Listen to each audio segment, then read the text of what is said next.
So last day we looked at, or last lesson, we were looking at the intersection between a line and a plane. And before that, we looked at the intersection between two lines. Now we're going to be taking a look at the intersection of two planes. Now these are two distinct planes because if they're not distinct, they're the same plane, which is kind of boring. All right, so we're just going to understand how two planes can kind of intersect with each other. All right, and what I've done is I've drawn out in this first case, these two planes. Hopefully we can notice is that these are parallel to each other, okay? There's a space in between them, all right, a little bit. I can't really adjust our perspective on it, but what I can do is just say, okay, so we've got these two planes and pi 2, all right, is we can consider it over top of pi 1. Okay, so we can take a look at that and say, yes, they're parallel planes.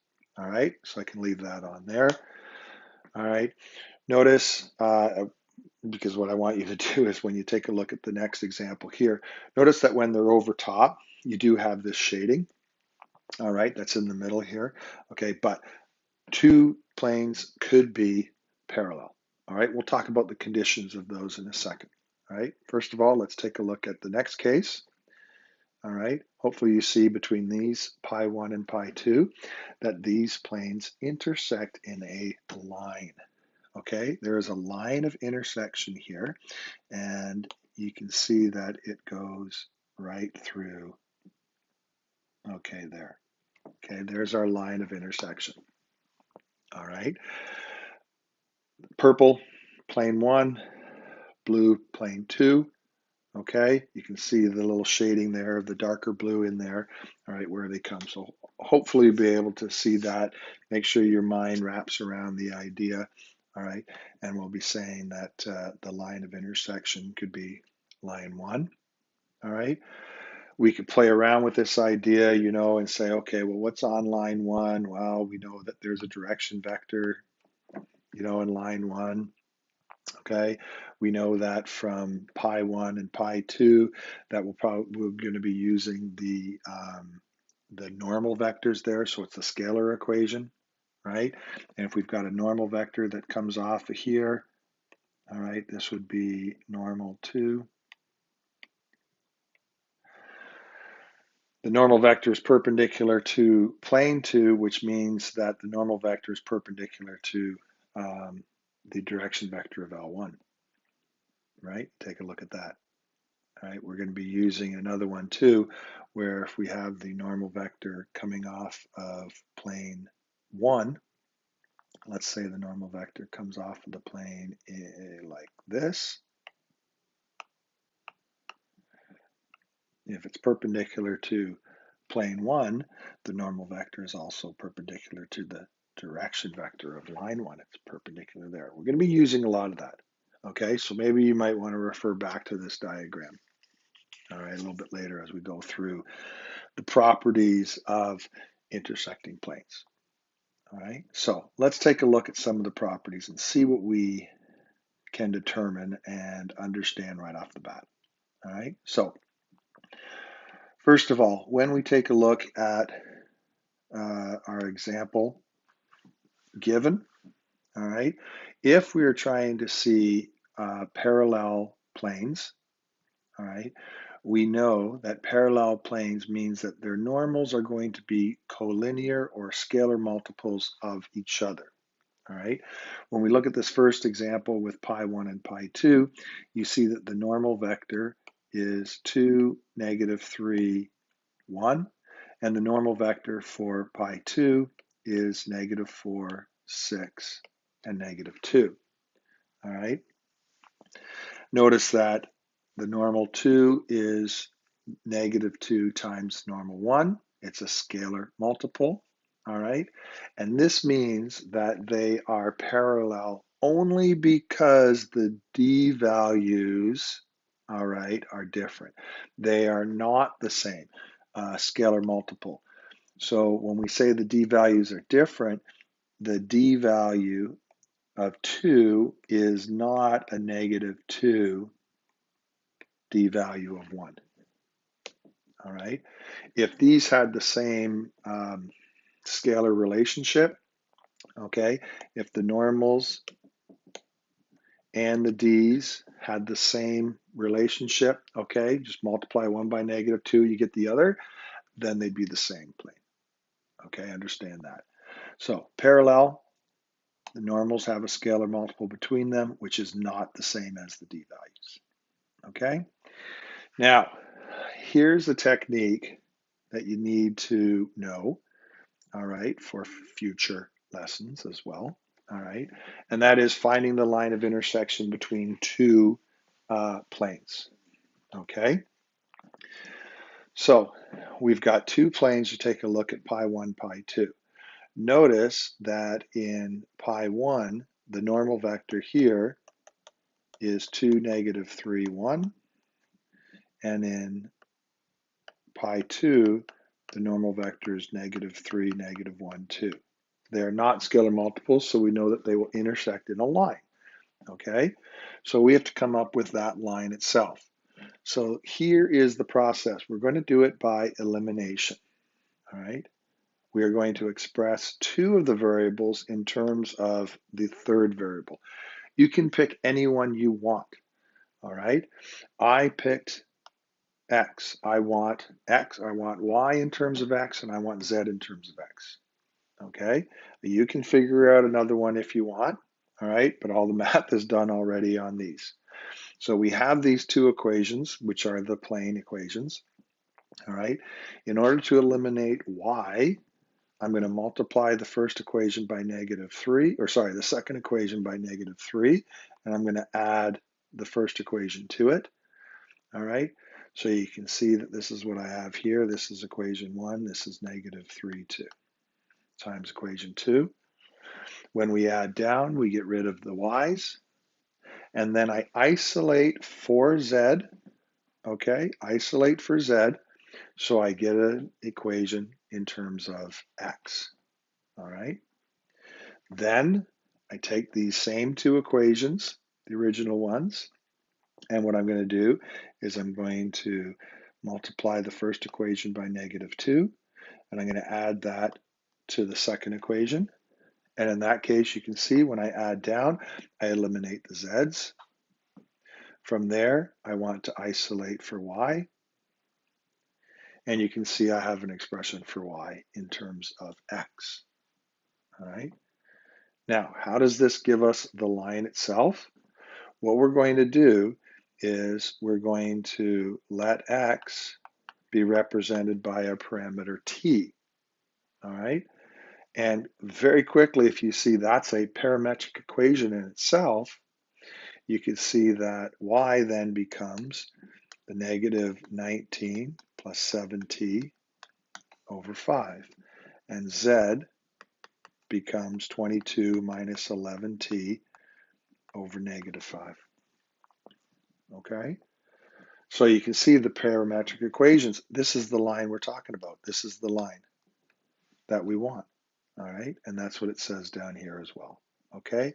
Let x be equal to t. So here are our parametric equations. When you look at these parametric equations, you can read out a normal vector. Okay, in this one, it's got fractions, so that's fine. All right. Rearranging 4t, you can get the symmetric equations.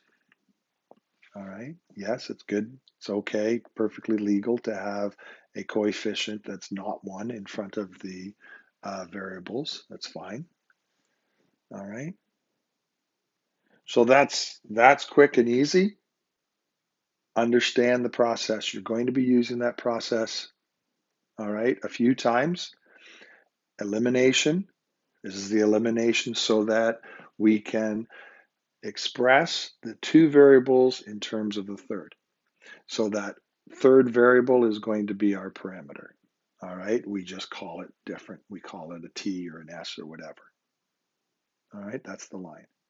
So the other thing to understand, okay, now this is why I'm doing it this way, so that we can get the understanding of things. Okay, when dealing with the line of intersection of two planes, We can use the normal vectors, all right, because what we understand is, and I mentioned this on the diagram earlier, all right, if we take a look at this diagram quickly, if we're looking at this line of intersection, the L1 here, N1 and N2 are perpendicular to the direction vector 1, right?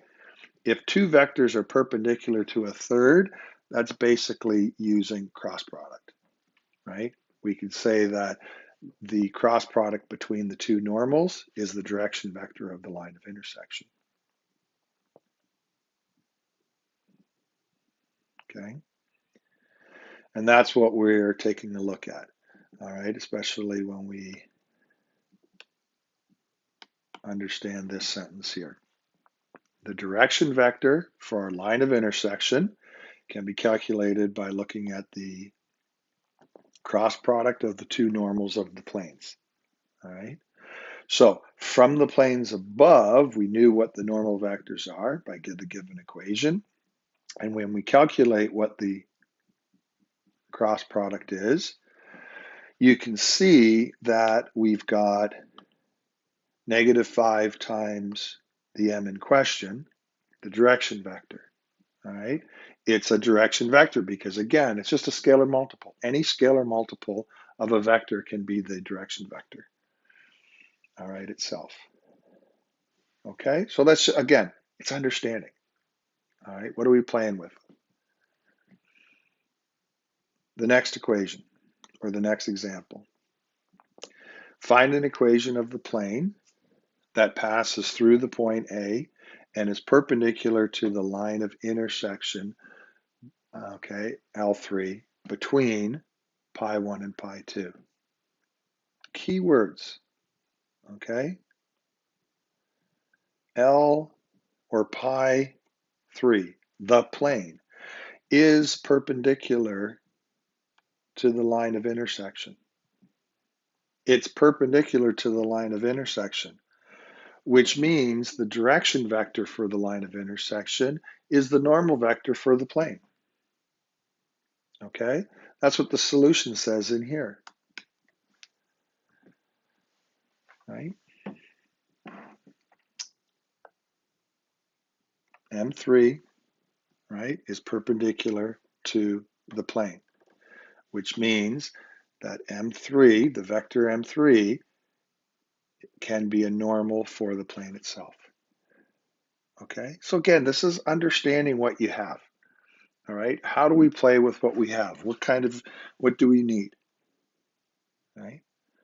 So if we're getting the line of intersection, right, we want the direction vector for the line of intersection. Well, we just talked about using the cross product of the two normals of the plane. When we calculate the cross product, we end up with our normal vector for plane 3, right? Direction vector of L3, normal vector to pi 3. How do we come up with the equation? Well, we've done this many times before. Here's the normal vector, the coefficients, right, of all of the x, y, and z. We substitute the point that's on the plane into the x, y, and z, and we come up with our d value. Okay? So here's our plane. It's perpendicular to the line of intersection, and it passes through the point -2, 1, and 3. Again, it's all written right here for you. If you need to pause the video, go through the math on your own to fully understand it, then do that. Okay, make sure you're going through the process. All right, there's two parts to these questions, right? First of all, it's understanding what to do, and then secondly, being able to do it. All right, so you need to do that.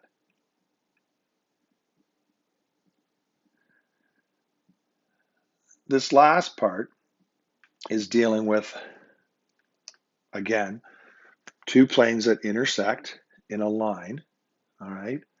But understanding what we're coming up with, what we're going to be doing in this whole part, is basically coming up with a method to find any other plane that has the exact same line of intersection. Okay, any other plane that has it. If I were to take, let's say a plane on its edge like this, and then put another plane on its edge like that, then the line of intersection is literally coming straight out at us. Okay, I'll just do this dot. It's coming straight out at us. All right. Well, we can see that we've got another plane right here that goes through the exact same line, has a line of intersection. We've got another one right here, right? And if I keep doing this, you can see that there's an infinite number of planes that intersect at this line of intersection, okay? What we're doing from here on out down is basically understanding that we can get a linear combination of these planes to form of the original two planes. Okay, let's go back to the original two planes to come up with any of the other planes. A linear combination of these two planes, all right, will give us another plane that has the exact same line of intersection. Okay, so we can read through this together, all right, to try to understand it. All right, we are going to discuss this in the next lesson as well, okay, in a little bit more detail, what it means, all right. But if we just take a look at the algebra involved, all right, if we've got two planes given, and this we're going to be doing pi 1, pi 2, they're just in general, all right, we can combine them. And again, when we say a linear combination, it looks pretty much the same as what we did with lines or with the vectors, a linear combination. We just throw on the s and t and we add the things together. All right, so we substitute both planes in, all right, divide both sides by s, okay, so we get rid of the s in the front, and we have it now at the bottom. S, or 0 divided by s is just 0, so that's fine. Since t over s is a scalar, we just substitute that with a k, all right. So now we have, this equation on this side here. All right. Expand and simplify. We collect our like terms. All right. A1 plus KA2X and so on and so forth all the way to 0. All right. Notice that everything in front of the X here is a scalar quantity, so we can just call that an A. Everything in front of the Y is a scalar quantity, so we just add those all up, call it a B. And the same thing with the C's and the D's. So you can see that it comes out to be a plane itself. All right. And this is what I was saying with the diagram above here. Basically, if we can come up with a linear combination of two planes, right, that intersect, we're going to come up with some third or an infinite number of planes that intersect in the exact same line of intersection. Okay, we can express it, all right, as we did here, as the plane. We can keep it out expanded and express it expanded out this way, all right? And that last equation is going to be used when you look at this example 3 in the handout that I have below here. Okay, again, this is on OneNote, and you can take a look at these and read through, all right, and understand how these are done. Okay, so intersecting two planes, work through these examples, make sure you understand the handout that we've got at the bottom of the page here as well, and we'll move on in the next lesson. Good luck.